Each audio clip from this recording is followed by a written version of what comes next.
Hi, I'm Rachel Rosenblum. I'm from Madison, Wisconsin, currently in Los Angeles, and my question is, why do we still circumcise babies? It's my understanding that that is a tradition coming from cleanliness, but maybe I'm wrong. And as we raise kids to be in control of their own bodies, why do we cling to that? I guess that's both a cultural question and a Jewish question. Thank you, Rachel, for such a wonderful question. It's really a fascinating fact. We've been around for close to 4,000 years. We have endured more pain and suffering than any other nation of the world. And we have to ask ourselves the important question: what contributed to our longevity? Why are we still here?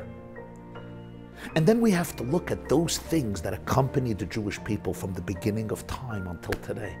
And there's a fascinating thing. Throughout all the centuries and all the millennia, wherever Jews lived, they made sure to hold on to the traditions that were passed to them down from their parents. And one of them was Brit Milah, circumcision.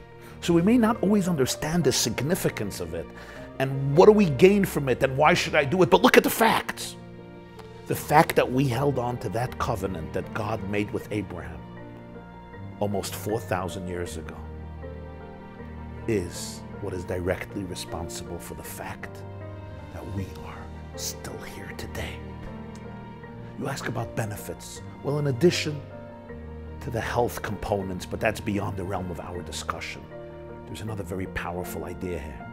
Circumcision taught and teaches every Jewish male child that our physical bodies are sacred, that our physical bodies were created by God, and each of our physical bodies is a tool and a conduit for holiness, for transcendence, for purity, for sacredness, for morality, for love, and for godliness.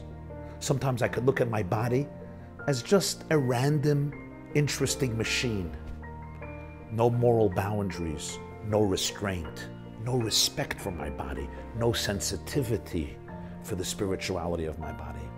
The fact is that by nature, the Talmud says, women have an intuitive, deeper sensitivity to the holiness and the inner beauty of the body. Sometimes the man doesn't have that instinctively.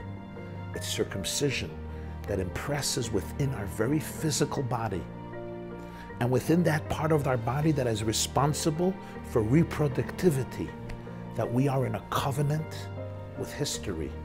We are in a covenant with our ancestors for the last 4,000 years. We continue the legacy of Abraham, and we are in a covenant with God to remember that we are not just random mutations. Life is not just about empty frivolousness, but rather our bodies and our souls are fused together to serve as ambassadors of love, light,